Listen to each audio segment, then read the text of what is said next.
name's Tim Moore, and I'm an estate planning and elder law attorney here in Canton, Ohio with the law firm of Bixler and Moore. I help people put their affairs in order, get their planning documents set up, but one of the main things that I do that people like is I help them protect their assets from having to be spent at the nursing home. Now, the nursing home costs have gone up precipitously in recent years. We're talking $6,905 per person per month is the average for a shared room here in Ohio. Let's think through that. That's $85,000 a year so that you can share a room with somebody else at a nursing home. It's just tremendously expensive, and everybody seems concerned about being wiped out.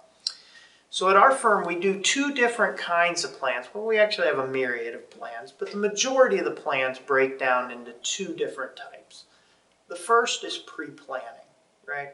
Where you're transferring assets or purchasing insurance to help pay for that care, either through government benefits or through income. We call that pre-planning. That's setting the assets aside ahead of time. Of course, that's the preferable way to do it. The more you can plan ahead, the better you're always going to be. I mean, think of it like your body. If you act preventatively, you're going to take care of it instead of being reactionary and dealing with a crisis.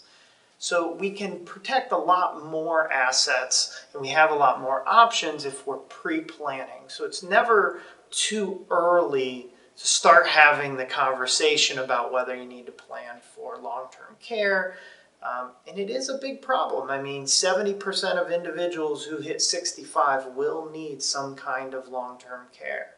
I mean, this is not something you can just ignore, and if you do ignore it, then decisions are going to be made for you instead of acting proactively. But a lot of people don't. They just think life comes up or something happens. And so we do have planning options at the time of a crisis, right? Even after someone's in a nursing home, we can usually protect half of their assets from having to be spent to pay for their care.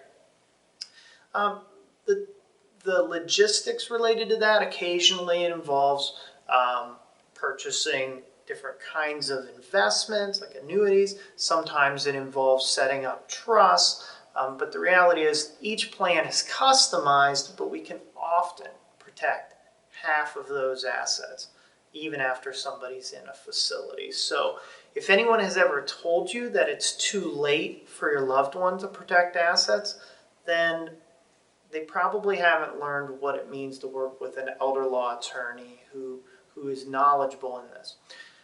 One thing that I need you to know that in order to do that crisis planning, we really do need a power of attorney that authorizes that type of planning.